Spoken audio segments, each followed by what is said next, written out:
Saudara-saudari yang dikasihi Allah, kami tahu bahwa Dia sudah memilih kalian masing-masing untuk menjadi miliknya sendiri. Sebab ketika kami datang membawa kabar baik tentang Kristus, kamu tidak menerima kabar itu sebagai berita biasa, melainkan sebagai firman Allah yang berkuasa.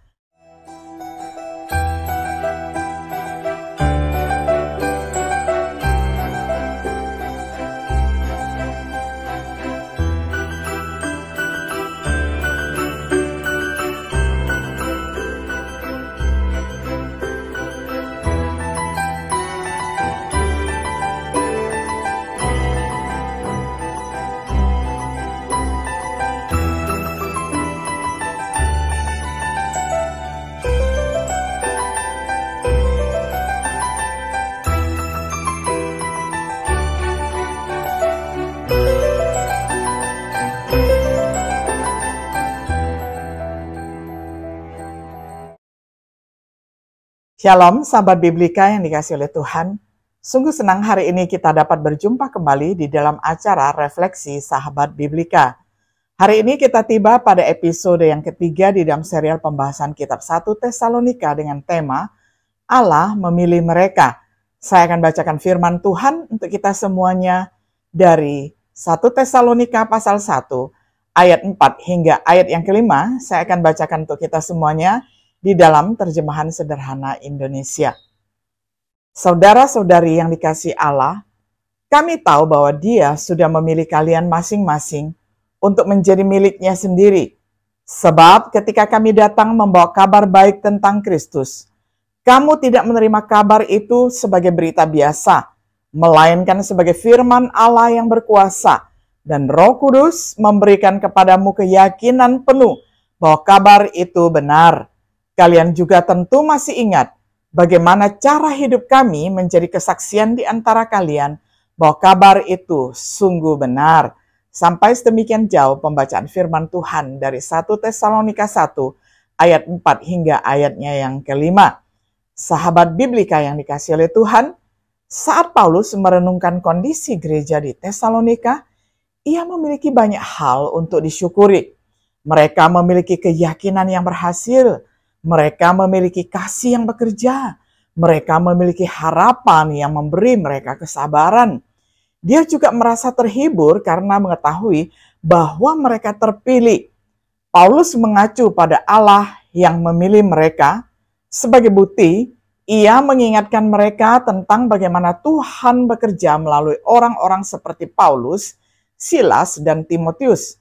Dalam beberapa hal, orang Tesalonika ini telah menjadi bagian dari umat pilihan Allah. Orang-orang istimewa seperti yang dijelaskan dalam 1 Petrus 2 ayat 9 hingga ayat yang ke-10. Sama seperti bangsa Israel telah dipilih oleh Tuhan, beberapa pertanyaan secara alami muncul di benak mengenai jemaat Tesalonika dan pemilihan mereka oleh Allah. Kapan Tuhan membuat pilihannya?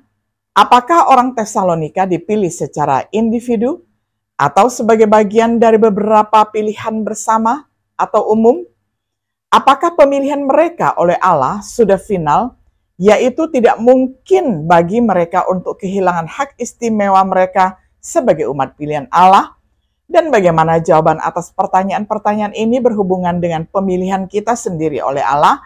Mari kita fokuskan perhatian kita pada gagasan yang pertama.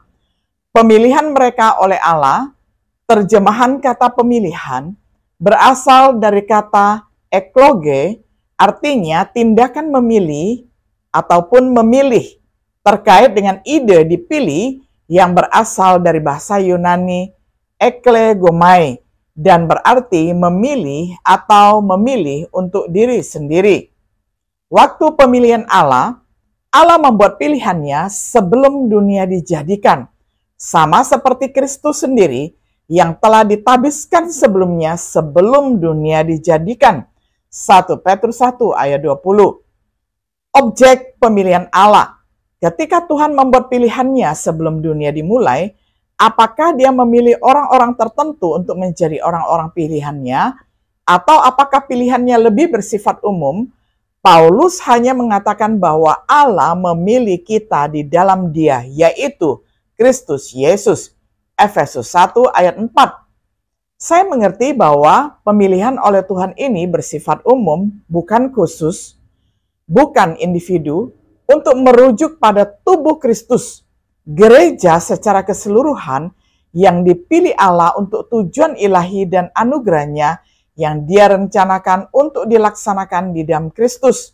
Sama seperti Israel sebagai suatu bangsa, telah dipilih oleh Tuhan untuk menerima berkat-Nya. Proses pemilihan Allah. Bagaimana orang Tesalonika menjadi bagian dari umat pilihan Allah? Paulus menjelaskan dalam suratnya yang kedua, yaitu melalui pengudusan oleh Roh Kudus. Di sini kita melihat bagian Tuhan, yaitu pekerjaan pengudusan, yakni oleh Roh Kudus. Karya ini dilakukan oleh Roh Kudus melalui kebenaran atau firman Allah yang Dia nyatakan melalui para rasul. Sedangkan keyakinan akan kebenaran adalah bagian manusia, sebagaimana jemaat Tesalonika mengindahkan firman Tuhan. Oleh karena itu, ketika mereka mengindahkan pemberitaan Injil, mereka diselamatkan. Dan dengan demikian menjadi orang-orang pilihan Allah. Tuhan menyelesaikannya dengan memanggil mereka melalui Injil yang diberitakan oleh para rasul. Saat ketika seseorang mengindahkan Injil Kristus, mereka dikuduskan atau dipisahkan oleh Roh Kudus sebagai hasil dari mempercayai kebenaran. Menurut pilihan Allah yang dibuat sebelum dunia dimulai, semua orang yang menaati Kristus menjadi bagian dari tubuh besar orang-orang yang diselamatkan di dalam Kristus, umat pilihan Allah. Tetapi apakah partisipasi mereka dalam berkat orang-orang pilihan adalah final? Yang kedua, jaminan panggilan dan pemilihan kita pasti. Pemilihan Allah tanpa syarat. Pemilihan atau pilihan Tuhan bersifat umum.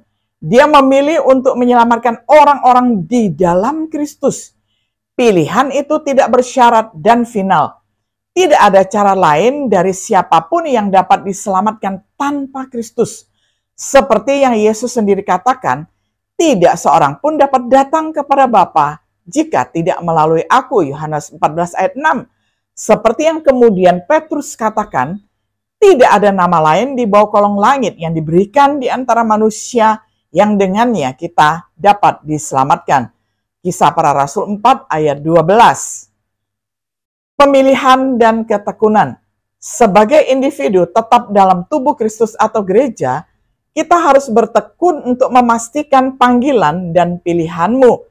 2 Petrus 1 ayat 10. Sama seperti Israel sebagai suatu bangsa, telah dipilih oleh Tuhan untuk menerima berkat-Nya. Tetapi secara individu, orang Israel juga harus menegaskan panggilan dan pilihan mereka. Ingat, banyak orang Israel yang menjadi pilihan Tuhan di Gunung Sinai, tetapi kemudian mati di padang gurun. Jadi kita menemukan banyak peringatan dalam Alkitab untuk tetap setia, atau mengalami kejatuhan seperti banyak orang di padang gurun, sebagaimana tercatat di dalam Ibrani 3 ayat 12 hingga ayat 19. Yesus sendiri memperingatkan murid-muridnya agar berbuah, supaya jangan dipotong. Yohanes 15 ayat 1 sampai 6. Setialah untuk menerima mahkota kehidupan. Sebagai kesimpulan, kehidupan orang Tesalonika yang setia dan berbuah itulah yang membuat Paulus yakin tentang pemilihan mereka.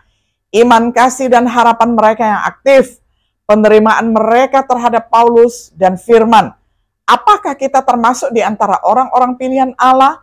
Pilihan Allah tentang keselamatan pasti dan final. Hanya di dalam Kristus Yesus ada keselamatan. Melalui Injil, Tuhan masih memanggil orang untuk diselamatkan. Taatilah Injil dan kita akan dipisahkan oleh Roh Kudus untuk menjadi salah satu orang pilihan Allah. Apakah kita rajin membuat panggilan dan pilihan kita pasti? Apakah kita setia dan berbuah di dalam pelayanan kita kepada Kristus? Sahabat Biblika yang dikasihi oleh Tuhan, kiranya setiap diri kita bertahan sampai akhir atau kita gagal mendapatkan istirahat surgawi kita. Agar kita dapat mengalami berkat-berkat kekal yang telah disediakan Allah bagi umat pilihannya, marilah kita memperhatikan nasihat kitab suci.